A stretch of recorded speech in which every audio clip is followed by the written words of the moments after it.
Aujourd'hui, je reçois Laurane dans notre van number qui va nous expliquer comment elle s'est lancée dans l'entrepreneuriat et comment elle est devenue chef d'entreprise à 27 ans. Aujourd'hui, Laurane détient depuis 3 ans un studio de design de marque construit autour de valeurs et de croyances fortes qui allient créativité et technicité. Bonjour Laurane, Bonjour Benjamin. merci à toi d'avoir accepté notre invitation. Je suis, Merci à vous. je suis ravi de pouvoir échanger avec toi. Pour démarrer, tu as choisi de garer le van au pied de la Sainte-Victoire, près d'Aix-en-Provence. C'est un lieu, important pour toi? Tu es habitué de voir, je crois, au quotidien? Oui, c'est ça, exactement. J'ai choisi la Sainte-Victoire parce qu'elle représente pour moi vraiment un emblème et l'emblème de la Provence, tout simplement. Et aussi pour la petite anecdote, du coup, comme je te l'expliquais précédemment, c'est vrai qu'en fait, quand j'ai créé la société, j'ai commencé dans un appartement où j'avais une vue justement sur la Sainte-Victoire. Et aujourd'hui encore, j'ai un appartement avec une vue sur la Sainte-Victoire encore. Et c'est vrai qu'elle voilà, elle représente beaucoup de choses pour moi et je trouve qu'elle est très inspirante aussi en termes voilà, je la trouve vraiment magnifique en fait. C'est vraiment une très belle source d'inspiration. Donc c'est pour ça que j'ai choisi la Sainte-Victoire. OK, on a de la chance effectivement d'habiter et travailler pas très loin de la Sainte-Victoire. Est-ce que tu peux nous parler de ton parcours et de ta passion pour le design et l'illustration? Oui, bien sûr. Bah, du coup, donc j'ai commencé à illustrer depuis mon plus jeune âge. Je pense honnêtement que ça devait être voilà, en primaire, peut-être même un petit peu avant. Et j'ai toujours apprécié voilà, l'illustration. Ça a toujours fait partie intégrante finalement de ma vie. Et j'ai découvert en fait un petit peu plus le design quand j'ai commencé en fait du coup à étudier. Donc c'est-à-dire entre le collège et le lycée. Et je me suis très vite rendu compte que j'étais faite, en fait, pour, de la créativité, pour, créer, en fait, tout simplement. Parce que je me sentais pas vraiment à ma place, en fait, quand j'étais au collège et au lycée. Je sentais qu'il y avait quelque chose qui me correspondait pas. Quand on me parlait de fac de droit ou même fac de médecine, je sentais que ça me correspondait pas. Et vraiment, il y avait ce côté, toujours très présent dans ma vie sur, l'illustration, en fait, tout simplement, ou même les choses que je consommais régulièrement, c'est-à-dire, en termes de vidéos, de films, de livres. C'était vraiment des choses, qui étaient toujours autour, en fait, finalement, de l'illustration ou même du design. Et quand j'ai commencé mes études, je me suis tournée naturellement vers le design. J'ai eu, la possibilité, du coup, d'aller dans une école qui proposait en fait tous les types de design. Donc on retrouve la mode, design d'intérieur, design graphique et également la partie produit, design de produit. Donc je savais pas exactement ce que je voulais faire, mais j'étais très Oui, attirée déjà par une les... idée quand même assez précise, autour du design et de l'illustration, ouais. Exactement, oui. Oui, oui. Et j'avais quand même en tête de faire de design d'intérieur, mais je ne savais pas exactement qu'est-ce que c'était. Moi, pour moi, je voulais faire de la décoration. Voilà, ça me plaisait. J'avais vraiment en fait une attirance pour les couleurs, pour les matières, pour les textures. Ça me plaisait beaucoup, mais j'avais pas vraiment une idée précise de ce que je pouvais faire par rapport à ce métier. Et quand j'ai commencé mes études, donc j'ai tout de suite compris que j'avais fait le bon choix, que j'étais vraiment à ma place, en fait. J'adorais aller en cours, j'adorais faire les cours de dessin, parce qu'il y avait des cours de dessin aussi. Et j'ai très vite compris que voilà, j'avais trouvé ma place, en tout cas, pour ma carrière et puis même pour l'évolution que j'allais pouvoir avoir par la suite.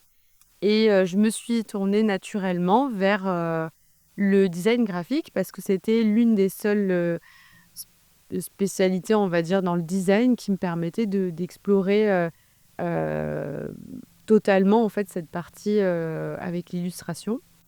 Et j'ai découvert, du coup, le branding, donc tout ce qui est création d'identité visuelle, le packaging et l'illustration. D'ailleurs, c'est ce que je propose aujourd'hui dans l'agence.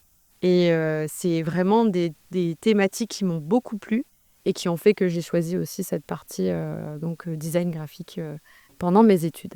OK, très bien. Donc tu as réussi, assez rapidement et naturellement, j'ai l'impression, à Oui. transformer ta passion en carrière professionnelle. Tu n'as pas toujours été, chef d'entreprise, tu as démarré en tant que salarié. Tu peux nous parler de tes 1res expériences?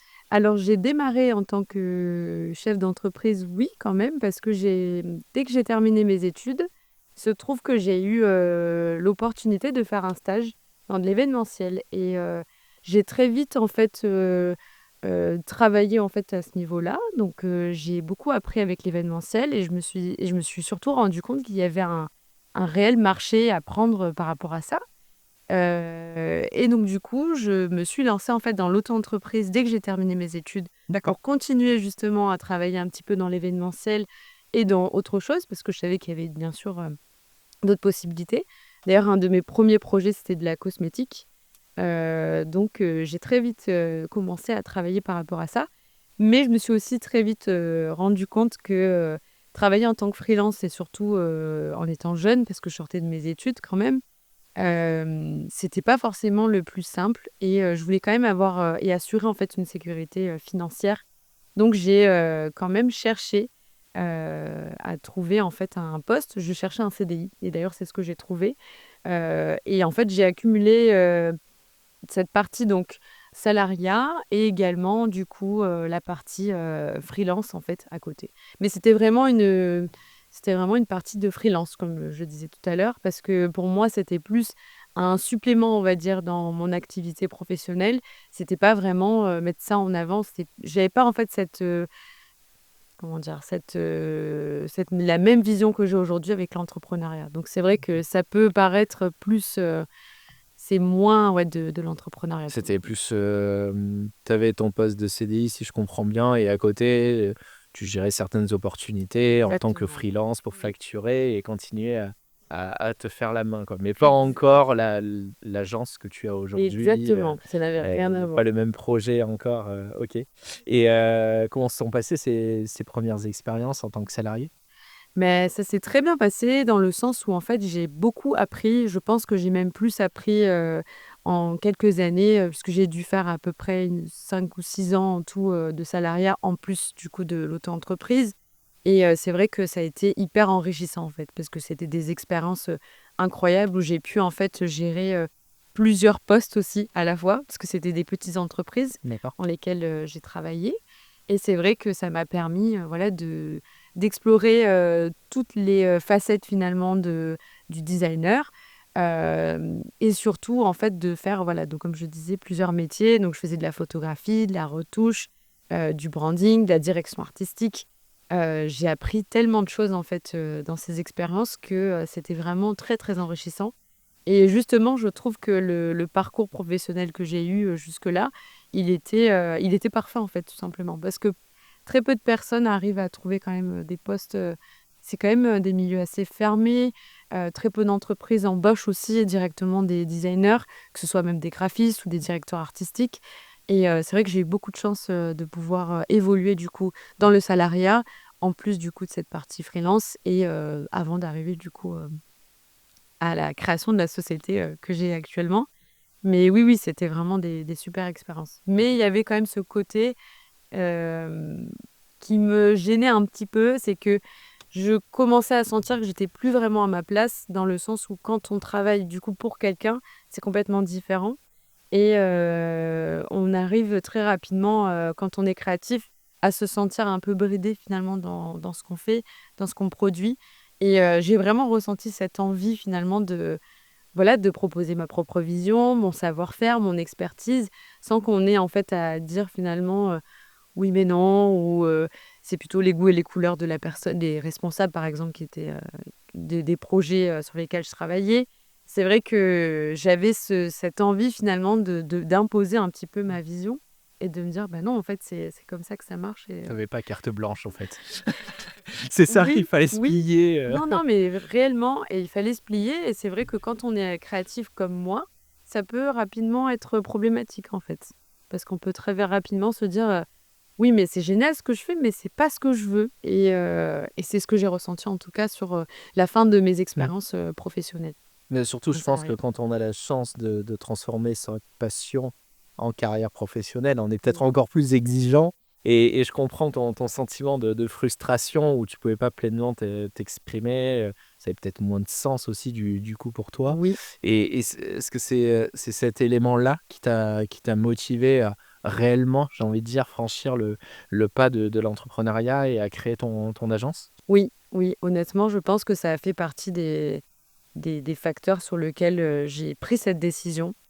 parce qu'en fait, voilà, je sentais que j'avais tellement d'énergie, tellement de créativité à donner et qu'on on le prenait pas forcément.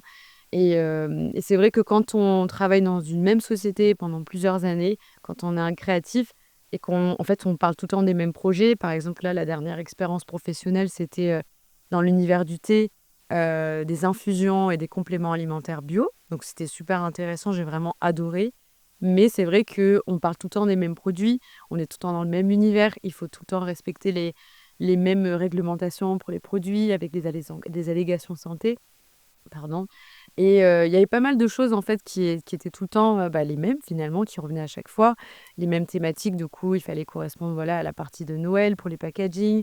Il y avait toujours voilà, c'était toujours la même chose finalement et j'ai senti que j'avais vite fait le tour finalement et j'avais envie de faire plus, de proposer encore plus de choses. Et en fait, au plus je travaillais dans les entreprises, surtout dans cette dernière, au plus je sentais que j'avais plein d'autres idées pour d'autres choses, en fait.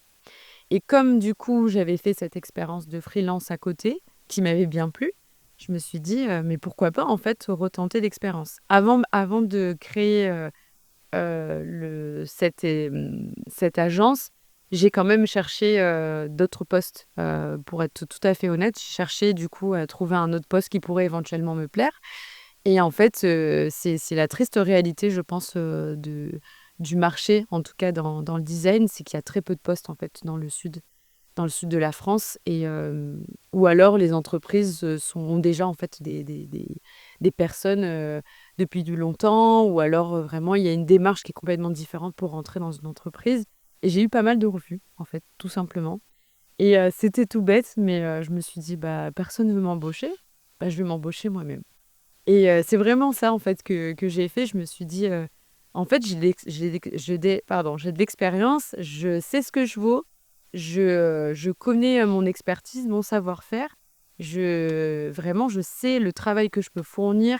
Et justement, par rapport aux expériences que j'ai pu avoir là en tant que salarié, j'ai vu en fait la plus-value de mon travail. Je sais la qualité de mon travail. Je me suis dit, mais pourquoi on refuse en fait pourquoi on refuse?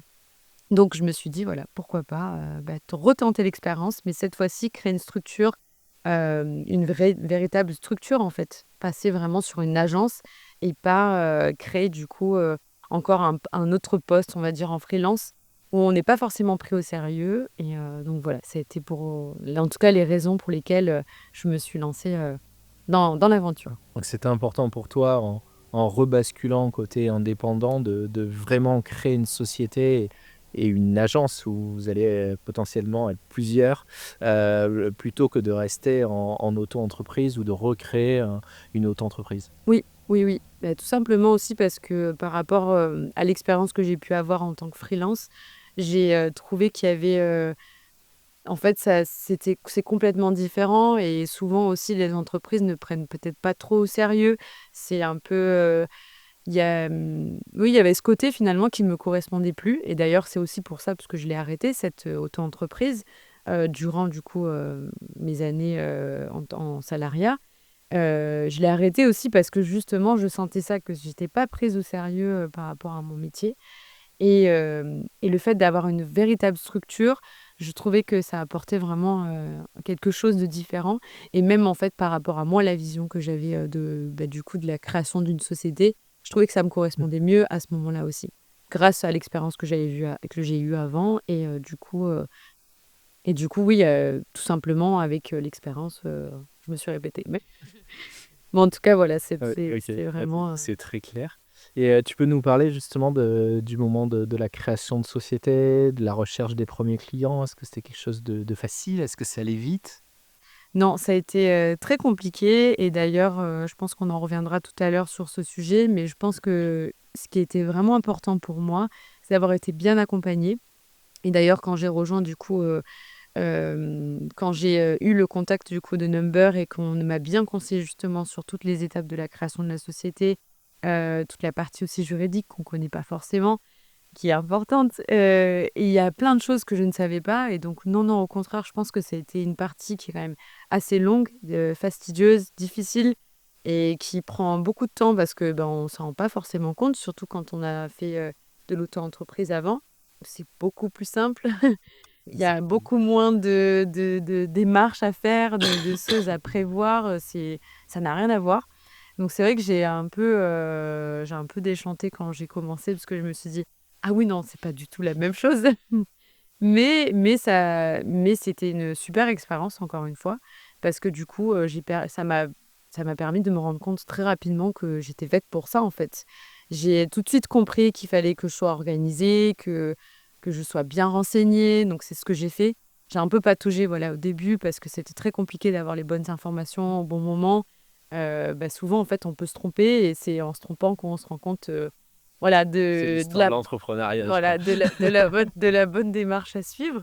Donc oui, les débuts, c'était pas facile. Pas facile et surtout, voilà, moi, je sortais donc de l'ancien travail que j'avais avant.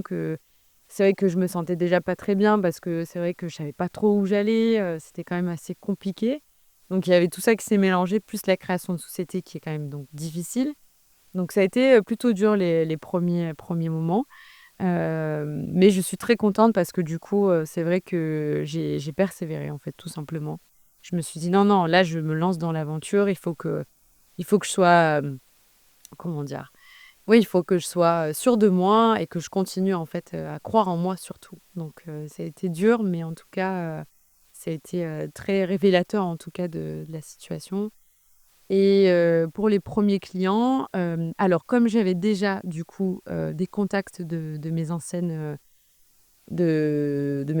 années, du coup en tant qu'auto-entrepreneur, c'est vrai que ça a été un peu moins difficile peut-être que pour quelqu'un qui commence, dès le départ. Donc je savais en fait plus ou moins aussi comment faire. Mais c'est vrai que ça n'a pas été, très, facile d'un coup. Ça a pris un peu plus de temps que ce que je pensais. D'ailleurs, vraiment ça a été, assez difficile pour moi de me dire que en fait, là je me lance enfin dans l'expérience, mais du coup c'est pas aussi, facile que quand j'avais créé du coup tout ça, c'était en 2016, donc c'était complètement différent, là, pour le OK, OK, très clair. Et donc aujourd'hui, bon, ça fait maintenant 3 ans que tu as sauté le pas. Ton studio, fonctionne puisque tu as des missions, des clients, tu me disais tout à l'heure que, tu travaillais de chez toi face à la Sainte-Victoire justement. Comment tu arrives à quelle est déjà ta journée type, en gérant ta société et tes clients depuis chez toi? Comment tu organises ton temps de travail? Bah, du coup, en fait, du coup, au départ, j'avais beaucoup de mal justement avec, l'organisation dans mes journées et ça, c'est vraiment un point important, que je souhaite souligner parce que c'est vrai que quand on crée une société, parfois, on se dit, «Je crée une société pour être plus libre». Comme je disais tout à l'heure, voilà, je me sentais un peu bridée dans ma créativité, tout ça. Donc je voulais être libre aussi dans le fait d'entreprendre et c'est vrai que, très rapidement, quand on se retrouve du coup, face à la réalité finalement de l'entrepreneuriat avec toutes les choses qui sont à gérer, heu, donc le fait de gérer donc les clients, les projets, également la société, c'est vrai que ça rajoute beaucoup de choses en fait, dans l'organisation qu'on peut s'imaginer et c'est vrai qu'au départ, mes journées types, c'était assez catastrophique. C'est-à-dire que je me levais très, très tôt, je travaillais vraiment, jusqu'à très tard le soir et également le week-end et en fait, je me suis très vite rendu compte que c'était pas du tout, la bonne solution et en plus en travaillant de chez soi, en fait, on enlève complètement les limites, du temps. Il y a plus du tout de limites, c'est ça, c'est que arrive le soir, normalement, voilà, on arrête de travailler, on s'occupe de soi, on fait des choses, on va voir, notre famille, nos amis, voilà, on a une vie, en fait, tout simplement, comme, chaque personne quand elle rentre finalement, après le boulot. Bon, il y a les bouchons, tout ça, mais Oui, il y a la on phase rentre de décompression. Tu prends ta voiture, tu, prends un transport en commun et tu as ce passage de la zone, travail à la zone personnelle. Ça, exactement, tu l'as pas. que je n'avais pas du tout et c'était dramatique, hein, vraiment, dramatique. Mais voilà, c'est que j'ai vraiment appris justement par rapport à ça parce que j'ai suivi des formations, j'ai essayé de comprendre un peu plus comment je fonctionnais parce que bon, quand on regarde sur les réseaux, on a un peu l'impression que tout le monde s'organise super bien, que entrepreneuriat, pardon, ça se passe super bien pour des personnes, et puis, on se dit: «Mais moi, pourquoi je suis toute la journée en train de travailler jusqu'au soir?» Le week-end, c'est pareil. pas de limite, et ça fait mal, en fait, de se dire, «Bah, en fait, je fais n'importe quoi». Comment faire? Donc j'ai, vraiment pris, le temps, voilà, de comprendre comment moi je fonctionnais, sur mes journées, de pas me mettre la pression et surtout, bah, de garder du temps pour moi parce qu'il faut que je sois libre, il faut que j'ai mes pauses le midi, que je termine, le soir, que je ne travaille pas le soir et que j'ai mes week-ends. Donc là, maintenant, aujourd'hui, mes journées types, du coup, elles sont vraiment bien organisées et je suis très contente parce que je me sens vraiment mieux déjà par rapport à ça. Mais oui, ça va être, pourquoi pas, voilà, mettre en place du sport aussi dans la journée, que ce soit le matin ou le soir et puis voilà, travailler tranquillement le matin et ne pas se mettre de pression. La pause le midi, bien sûr et moi, la plupart du temps, je reste à la maison parce que j'apprécie maintenant d'être à la maison et ensuite je travaille jusqu'à la fin de la journée, tranquillement, sans me mettre de pression et c'est surtout ça, en fait, le plus important. Donc voilà, une journée type, assez classique, on va dire, Ouais. qu'on peut avoir justement Je suis dans arrivé à un peu compartimenter pour avoir oui, différents moments pour la société, j'imagine pour la gestion de celle-ci, pour peut-être la partie commerciale, la partie je travaille sur un dossier client, et oui, à côté ton temps personnel, pour exactement. voir tes amis, ta famille, etc. Justement, quel a été le rôle de ton entourage personnel dans ton parcours entrepreneurial? Ben en fait, comme je le disais tout à l'heure, c'est vrai que ça m'est venu naturellement, de faire des études de design, mais c'est vrai que sans, l'accompagnement de mes parents, je pense que je n'aurais peut-être pas pu, faire tout ça et c'est vrai que, ils ont tout de suite compris, que j'étais faite pour faire, un métier créatif. Ils l'ont vu, ils l'ont ressenti, puis voilà, ils m'ont toujours vu dessiner, j'étais un petit peu tout le temps, voilà, très rêveuse, toujours en train d'imaginer des choses, des histoires, des choses comme ça. Donc j'étais vraiment, en fait, dans cet esprit de créativité tout le temps. Et c'est vrai que mes parents, quand je leur ai dit: «Je vais faire du design», ils ont pas cherché à comprendre, ou en tout cas à ne pas être d'accord avec ce choix-là. Ils m'ont vraiment accompagnée et ça, pour ça, vraiment, je les remercie parce que c'est super important, en fait, d'être accompagnée et aussi mon entourage proche, donc que ce soit mon compagnon, mes amis. Honnêtement, je pense que s'ils n'avaient pas été là, je pense que peut-être même que j'aurais arrêté parce que c'est difficile. C'est difficile et en fait, l'entourage, m'a permis, de remettre à chaque fois, en fait, sur le bon chemin et de me dire: «Non, non, non, mais il faut que tu continues, tu es vraiment doué dans ce que tu fais, tu mérites, en fait, ta place, dans le monde de l'entrepreneuriat et surtout dans mon secteur d'activité» et c'est vrai que oui, mon entourage, m'a permis, vraiment de continuer, en fait, sur cette voie-là. Parce que ça peut arriver, hein, qu'on nous dévalorise ou même d'avoir des petites phrases, qu'on peut entendre, quand on veut entreprendre, pas forcément bienveillantes, qu'on nous dit, «Ah bah non, c'est mieux le salariat, pourquoi se prendre la tête, c'est très bien de travailler, voilà, de faire des horaires, classiques de bureau, puis de rentrer chez soi et pas se prendre la tête, le week-end ni le soir, c'est quand même bien plus pratique». J'en ai entendu, hein, Oui. des oui, oui, oui et franchement, et en fait, heureusement, voilà, que mon entourage proche et même moi-même, dans ma réflexion, de tous les jours, je me suis dit: «Non, non, mais je m'écoute moi et surtout, les personnes qui me connaissent, réellement». Donc ça a été très important pour moi, oui. Mmh. OK, et aujourd'hui, tu arrives à leur rendre puisque tu es mieux organisé, tu arrives à bien faire la distinction entre, ta vie entrepreneuriale et ta vie personnelle, Oui, mieux en tout cas qu'il y a 3 ans, si je oui comprends bien. et d'ailleurs, c'est mon entourage qui a participé au fait qu'il fallait absolument que je me réorganise, bah et c'est super parce que c'est vrai que parfois on se rend pas compte. On est tellement finalement dans le vif du sujet, on est débordé, on a envie de bien faire surtout. Voilà, on a envie de bien faire donc on se met, à fond finalement dans le projet de l'entreprise et ben voilà, on se perd en fait, on peut se perdre. En tout cas, ça a été mon cas et c'est vrai que mon entourage m'a permis vraiment de me rendre compte de ça et du coup maintenant, de d'appréhender un peu plus mes journées, de la bonne manière, d'être beaucoup plus, sereine et voilà, d'avoir ce soutien, ça c'est vraiment super. Je suis vraiment très contente. C'est sûr qu'on va plus loin avec des personnes qui nous aident à surmonter les difficultés que lorsqu'on te dit, «Pourquoi tu es entrepreneur? Tu devrais être salarié ou tu devrais, Oui, je pense que avoir tes horaires de bureau et point mmh, barre». mais je pense honnêtement que l'ambition fait peur, Ouais. à beaucoup de personnes et Et souvent, les personnes qui disent ça, c'est des personnes qui ne travaillent pas et qui n'ont jamais eu le courage, en fait, de se lancer dans l'entrepreneuriat.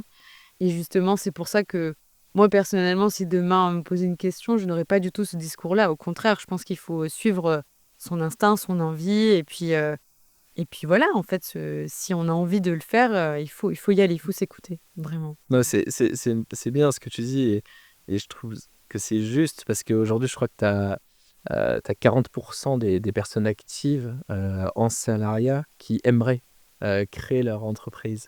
Oui. Donc il y a un véritable attrait pour l'entrepreneuriat et en même temps, je pense, comme tu me dis, on entend les difficultés, on entend les personnes qui échouent, donc il y a une crainte aussi vis-à-vis de l'entrepreneuriat.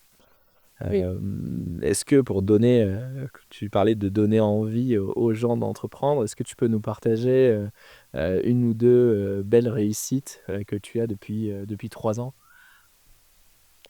En fait, je pense que la plus belle réussite déjà, c'est, d'avoir sauté le pas, parce que je pense que c'est une expérience, qui est incroyable, tout simplement parce que à tous les niveaux, hein, personnel, professionnel, je pense qu'on se prend, une expérience de 10 ans, même plus en l'espace d'un an, par exemple, professionnellement et je pense que ça c'est juste incroyable et ça, c'est une des plus belles récompenses qu'on peut avoir, je pense, enfin moi, en tout cas, personnellement, je me dis, «Waouh, c'est incroyable ce que j'ai vécu, ce que j'ai pu, du coup, oui, en fait, toutes les projets que j'ai pu avoir aussi et puis finalement, c'est, ouais, ça a été vraiment une expérience incroyable, pour moi.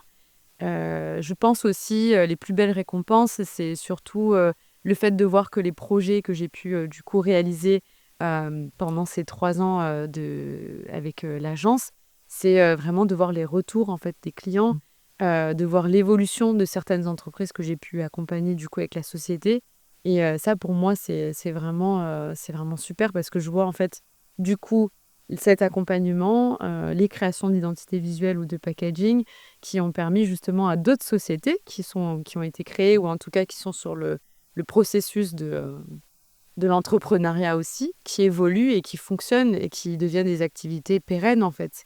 Et ça pour moi c'est une super récompense, ouais. Oui, parce qu'au final, je dis au final, mais plutôt au départ, tu es au départ souvent des projets. En créant l'identité visuelle, Oui. c'est souvent des nouveaux produits, des Mmh. nouvelles entreprises. Donc, il y a cette partie création et un peu, j'imagine, naissance d'un produit, même si c'est pas le tien.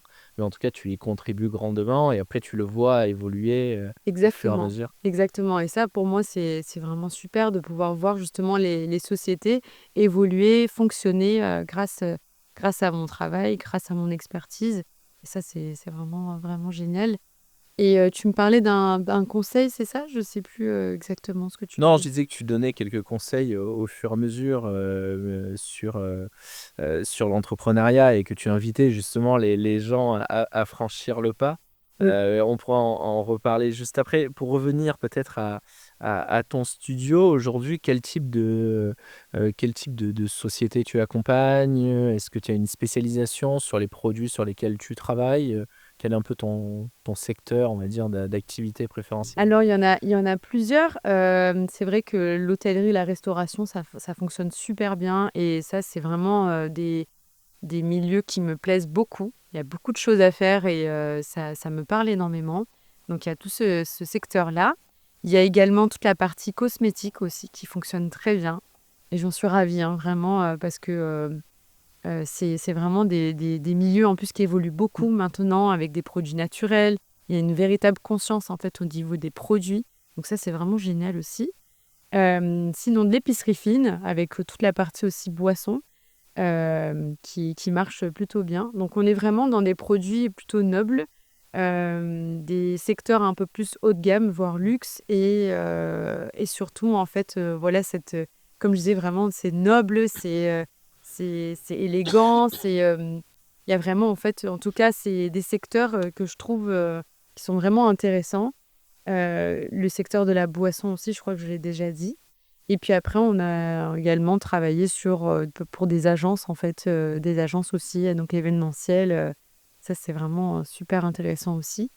Voilà, en tout cas, les grands piliers, on va dire, des D'accord. secteurs. Donc ça peut être du service, des produits, différents produits avec très souvent en socle commun le positionnement assez haut de gamme. Déjà, c'est pas tout le monde qui fait appel à une créatrice de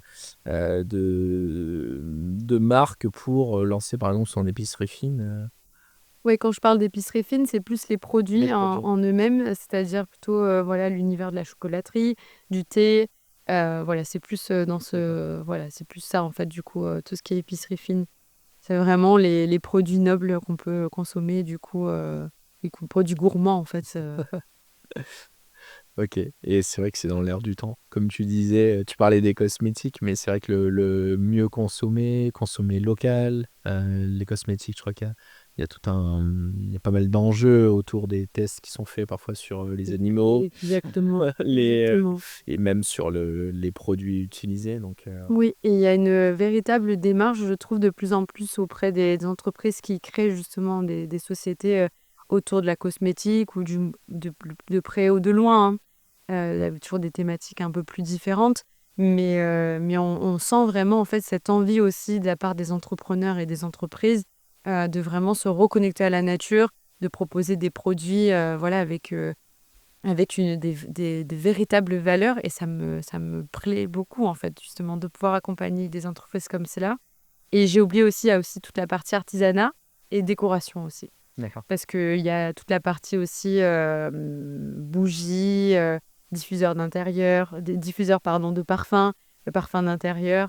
Il y a vraiment pas mal de projets aussi dans ces thématiques-là. Mais ça reste toujours, voilà, toujours dans du haut de gamme, du luxe. Et ça, c'est vraiment ouais, super intéressant, en tout cas, de pouvoir accompagner des sociétés dans ce style. Bon, ben, j'espère qu'il y en aura plein de belles demandes sur 2025. Justement, est-ce que tu as des objectifs futurs fixés? Comment tu vois l'évolution de l'agence?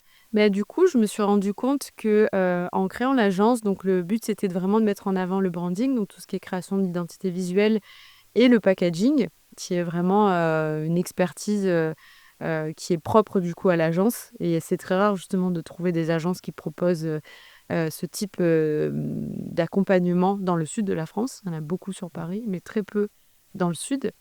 Et finalement, à mon grand étonnement, et je suis très ravie de ça, c'est qu'on me demande beaucoup d'illustrations. En fait, que ce soit pour des projets d'identité visuelle, autant pour du branding, pardon, pour du packaging, l'illustration revient beaucoup. Et en fait, j'ai décidé du coup de mettre en avant du coup toute cette partie d'illustration. Et là, le projet pour 2025, c'est donc d'ouvrir une boutique vraiment plus axée sur la partie artistique de mon métier. D'accord. Et donc, du coup, proposer la vente directement d'œuvres d'art imprimées, d'œuvres d'art originales. Et vraiment de mettre ça en avant parce que je vois que ça fonctionne très très bien. Ça parle beaucoup et je pense que le métier d'illustrateur, c'est un métier qui se perd peut-être un petit peu avec l'intelligence artificielle. On le retrouve pas forcément aussi auprès de beaucoup de designers. Et du coup, je pense que là, il y a vraiment la différence aussi par rapport à mon agence. Donc, l'objectif cette année, c'est vraiment de mettre l'illustration encore plus en avant. Donc, avec cette boutique. Et il y a également aussi une partie que je suis en train de développer. C'est de proposer directement aux entreprises et aux agences qui ne savent pas justement, qui n'ont pas cette capacité justement d'illustrer. Donc proposer Oui. directement des illustrations prêtes à l'emploi pour n'importe quel type de projet de création. Donc c'est vraiment voilà me focaliser sur cette partie-là qui fonctionne très bien et toujours bien mettre en avant aussi le packaging. Et voilà, vraiment mes objectifs cette année, c'est de pouvoir vraiment développer cette partie-là. Ok. Et montrer que l'intelligence artificielle ne remplacera pas le Jamais. métier d'illustrateur. Jamais, parce que ça arrive beaucoup hein, qu'il y ait des personnes qui Mm. viennent vers moi. Oui, bonjour, j'ai fait ce logo avec l'intelligence artificielle. Comme vous pouvez le voir, ça va pas du tout. Ah non, non. Ça C'est bien, peut ils ont marcher. testé, ils se sont rendus compte que Oui, ça n'allait pas. mais même des illustrations, c'est vrai que ça marche très très bien pour les photos. Ça, je suis complètement d'accord. Et ça peut aussi permettre voilà, d'avoir des créations de visuels un peu plus rapides. Mais ça n'égalera jamais, je pense, le travail d'un artisan ou d'un artiste.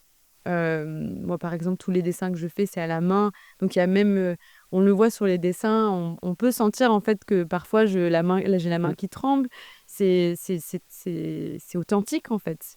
Et c'est ça aussi que je cherche auprès de tous les projets sur lesquels je travaille, puis même en fait tous les secteurs d'activité avec lesquels je travaille. Il y a ce besoin en fait de valoriser l'authenticité. Et c'est pour ça que honnêtement, j'ai pas peur de l'intelligence artificielle. Je pense que c'est vraiment très bien pour plein de sujets, mais ça ne remplacera jamais. Ouais. Au contraire, il faut se servir de l'intelligence artificielle pour créer de nouvelles opportunités. Oui. Et effectivement, il y a peut-être certaines choses qu'elle pourra faire et pas trop mal. Et il y a d'autres choses où elle n'égalera jamais l'homme. Et justement, être là-dessus et montrer sa valeur ajoutée, Oui. c'est tout un plus, quoi. Ok, bon, bah, très clair en tout cas sur ton expérience entrepreneuriale, sur ta société et tes prochains grands défis. Heu, j'ai noté quelques conseils que tu donnais, au fur et à mesure de notre entretien, comme le fait d'oser, comme le fait de se faire confiance. Aujourd'hui, on en parlait tout à l'heure, mais beaucoup de gens, ont envie de se lancer, mais ont la peur de faire ce grand pas que toi tu as fait et que tu l'as fait relativement jeune. Qu'est-ce que tu dirais à ces personnes-là qui hésitent à se lancer? Quels conseils tu leur donnerais? Bah, j'en aurais plusieurs, en effet. Je pense que déjà le premier c'est de se faire confiance et surtout de s'écouter. Parce qu'en fait, il y aura tout le temps, des personnes ou même des situations qui vont se mettre en travers de notre chemin et qui vont nous faire comprendre qu'il faut pas le faire, qu'il faut pas y aller, qu'il faut avoir peur, il faut être anxieux, il faut rester dans le salariat. Et en fait, je pense que moi, honnêtement, si j'avais écouté tout ce qu'on m'a conseillé de faire, donc c'est-à-dire de jamais créer d'entreprise, de jamais me lancer, bah, j'aurais rien fait, en fait. Il faut s'écouter, vraiment s'écouter et je pense que ça, c'est le plus important. Parce que, déjà, non seulement la vie qu'on mène, c'est la nôtre et c'est pour soi qu'on le fait et je pars de ce principe-là que, voilà, on ne travaille pas pour son papa ou sa maman ou pour son conjoint ou on travaille pour nous et c'est vraiment important de se sentir aligné, en fait, avec, nos valeurs, nos convictions, notre passion, parce qu'il y a la possibilité vraiment, je pense, aujourd'hui, d'allier tout ça, c'est-à-dire, notre passion, quelque chose sur laquelle on peut être payé. Qu'est-ce que a besoin le monde? On rejoint un petit peu le principe de l'ikigai, du coup, en japonais. Ça, c'est vraiment quelque chose que j'avais vu avec, du coup, mon papa il y a quelque temps. On en avait discuté et je pense que c'est ça, c'est le fait de regrouper toutes ces choses-là et de trouver, en fait, notre raison, en fait, tout simplement, d'entreprendre et de rêver et de créer, en fait, quelque chose. Donc vraiment suivre, son ikigai. C'est l'alignement personnel, Personnel, professionnel. professionnel et relationnel, hein, c'est ça? Exactement, exactement. OK. Et je pense que voilà, il faut savoir s'écouter et vraiment on le sent au fond de nous de toute manière quand on travaille quelque part que, voilà, on rentre du travail, on a la boule au ventre, il y a des choses qui vont pas forcément. Puis, voilà, le corps nous fait comprendre des choses. On peut le voir en fait directement, on peut se sentir fatigué. Il y a plein de choses qui démontrent finalement qu'on n'est pas à notre place. Donc ça vraiment, faut s'écouter, écouter son cœur. Bon, Donc déjà le le message est premier passé. premier conseil et après, je pense que le deuxième conseil qui est très important pour moi, en tout cas ça a été le cas pour moi, c'est, l'accompagnement, que ce soit professionnel et personnel. Parce que c'est vraiment une expérience qui est très difficile et si on n'est pas bien accompagné, on peut très vite se tromper et très vite, hem, en fait, se sentir mal et très vite abandonner. D'ailleurs, j'ai suivi en fait une formation, d'entrepreneur et dans tous les entrepreneurs qu'on était dans cette formation, il y en a que très peu qui ont conservé justement leur activité. Il y en a beaucoup qui ont arrêté. D'ailleurs, il y en a beaucoup qui ont arrêté à cause de problèmes aussi d'associés. Donc c'est vrai que c'est important d'être bien entouré. C'est important, voilà, d'avoir des proches autour de nous qui nous soutiennent, qui vont pas nous rabâcher à chaque fois, «Non, mais c'est mieux le salariat». C'est ce que je disais tout à l'heure. C'est mieux le salariat, c'est beaucoup plus simple, hein, pourquoi se prendre la tête? Hem Et professionnellement parlant, donc comme je disais, c'est vrai que moi, quand j'ai été accompagnée par Number, vraiment, j'ai eu tout de suite, en fait, tout ce que j'avais besoin, en fait, très rapidement. J'ai été vraiment bien, conseillée, bien accompagnée, que ce soit en termes, aussi, voilà, de recherche de compte bancaire, même enfin, tellement de choses, en fait, qu'on ne peut pas forcément penser dès le départ, qu'on a un peu peur, du coup, quand on veut se lancer. Mais quand on est bien accompagné, on nous donne vraiment toutes les clés, en fait, pour réussir et je pense que pour moi, ça a été très, très important de cet accompagnement. Merci pour tes retours, cette bonne dose de dopamine là que tu donnes à tout le monde qui nous écoute. Pour terminer, si tu avais un entrepreneur à qui tu penses qui pourrait prendre ta place pour le prochain podcast, qui ce serait? Bah, ça serait, une amie à moi qui est aussi, chef d'entreprise, D'accord. qui a créé du coup un food truck, de pâtes artisanales qui s'appelle Amandine, Fussinger et qui, du coup, gère, la Pastadine.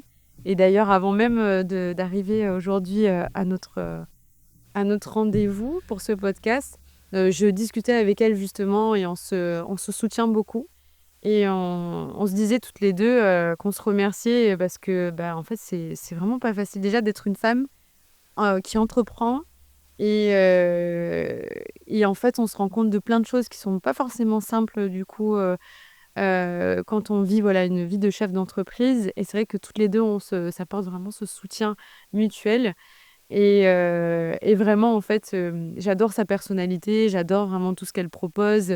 Son travail, justement, son parcours professionnel est très intéressant parce que c'est son deuxième food truck. D'accord. Donc elle a, vraiment une expérience professionnelle qui est très intéressante et justement, elle, c'est la preuve aussi que, elle a persévéré justement dans ce qu'elle voulait faire. Parce que du coup, elle a créé, ça n'a pas forcément fonctionné, mais elle est revenue justement, elle a écouté en fait finalement, voilà, c'est son cœur, c'est ce que je disais tout à l'heure, oui. Elle a écouté son cœur et elle s'est relancée du coup dans l'activité et pour moi, oui, je pense que c'est Ok. vraiment quelqu'un, à écouter en tout cas. C'est vraiment une personne solaire et qui a tellement de choses à raconter sur l'entrepreneuriat et voilà, donc D'accord. Bon, cette Amandine, le personne-là. message est passé. Très bien. Bah écoute, merci beaucoup, Laurane, pour ce moment, ce super moment. Moi, ce que je retiens là de notre échange, de cette heure d'échange, c'est que ta passion t'a poussé à en faire ton parcours professionnel Oui. et aussi à sauter le grand pas dans l'entrepreneuriat. Tu nous as bien expliqué qu'en étant ton propre chef d'entreprise, tu parviens à faire ton métier, slash ta passion, avec tes propres convictions. T'arrives tu donnes du sens, ça te permet d'aller au bout des choses, ça te permet d'être créative, Oui, authentique. J'ai exactement. entendu plusieurs fois ce mot qui était important pour toi et que voilà, tu as rencontré certaines difficultés, il a fallu te réorganiser, un peu te régler et qu'aujourd'hui, en fait, ton statut de chef d'entreprise et à la tête de ton agence te permet de t'épanouir pardon, pleinement, professionnellement et personnellement. Oui, complètement. Je me sens complètement alignée en tout cas, voilà, entre ma passion, voilà, ma personnalité, mon métier, vraiment c'est tout simplement, génial quoi. Je le souhaite à tout le monde de se sentir aligné comme ça. J'adore ce type de message. Merci beaucoup, Laurent. À bientôt. Merci à toi, à bientôt.